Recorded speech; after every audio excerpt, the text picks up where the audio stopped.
it's Elliott with Yo Elliott. You got strength questions, and I've got your answers. Yo, Elliott.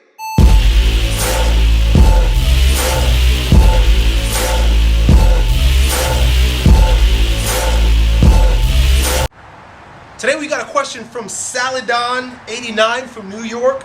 Saladon wants to know, Yo Elliott, how can I do more push-ups? Well, thanks for your question, Saladon. And what we're going to do is look at the body in a holistic fashion before just considering how to press your arms more. The reason why I say that is because if you want to be able to perform multiple push-ups, you've got to have a strong body, a strong core. If you want to end up like most athletes who have damaged shoulders from overdeveloping the pressing pattern, then go somewhere else. But you asked, oh, Yo Elliott, so Yo Elliott is going to give you a badass answer. So check it out.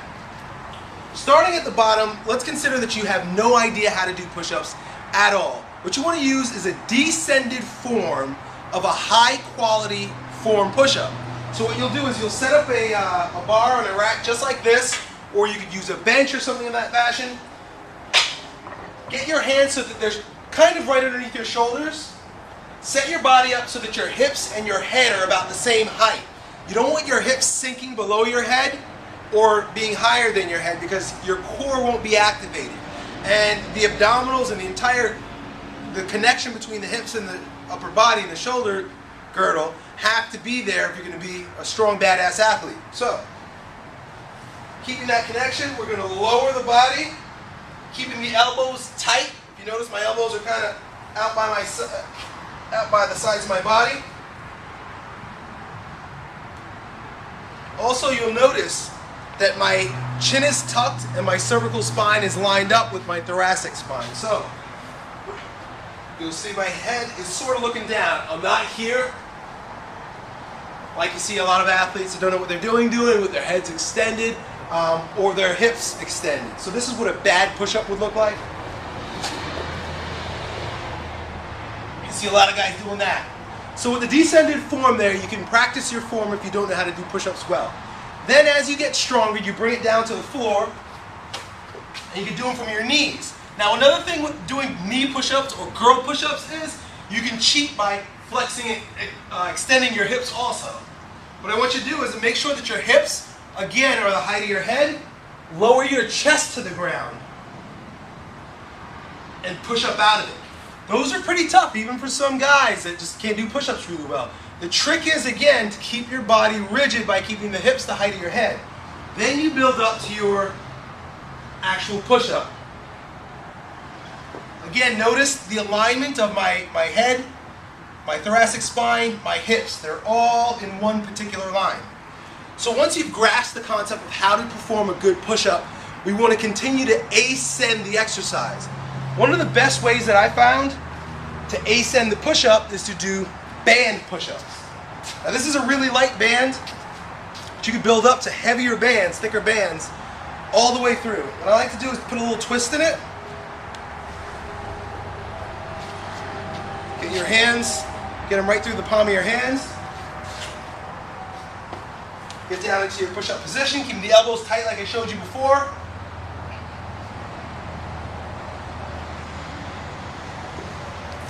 Bang them out with good form. So now that you've moved from not being able to do any push-ups to doing an ascended push-up, you're going to need some form of a program to follow. So the very first thing to consider with your program to follow is building a well-rounded body, in particular within the shoulder girdle. So, as you've been doing lots of pushing, you want to balance it with pulling, because if you build your pushing muscles to the exclusion of thoracic extension or the muscles that maintain instantaneous axis of rotation within your shoulders, you're going to end up with damaged shoulders and poor performance in your pushing or anything else that you decide to do, especially if you're a throwing athlete. So one of the best exercises to create that balance are inverted rows, or what some people call reverse push-ups. So you're going to set up the bar in a rack like this.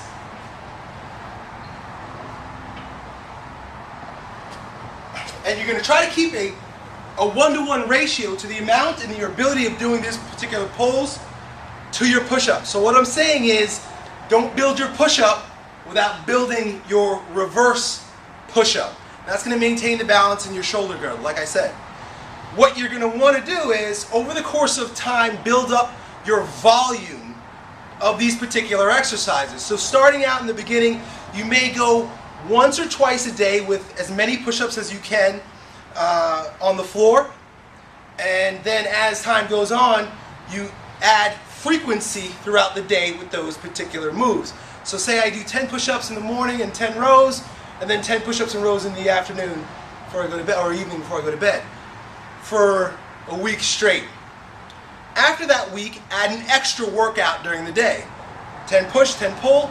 Now at lunchtime, 10 push, 10 pull, and then 10 push, 10 pull in the evening. That's increasing your frequency.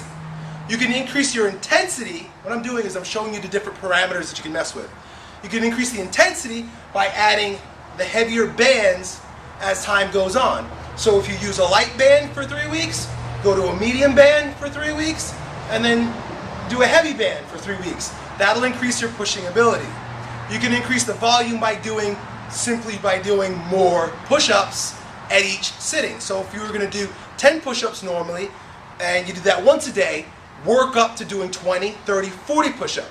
The way you can do that, especially if you're not strong enough at this particular time, is to do chunking. So you chunk up 10 push-ups, take a rest, go have a sip of water, come back, do 10 more.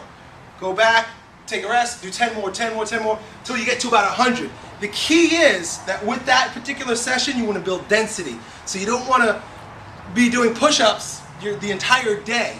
You want to do more push-ups in a short amount of time.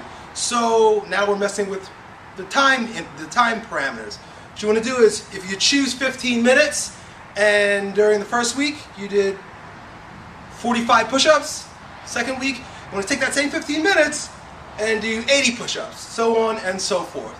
That's a lot of information. That's a lot of stuff to bite off and chew and digest. But hopefully those give you a few ideas about how to build up your push-up and get a stronger body all around. Thanks for your question. Talk to you next time. Yo, Elliot.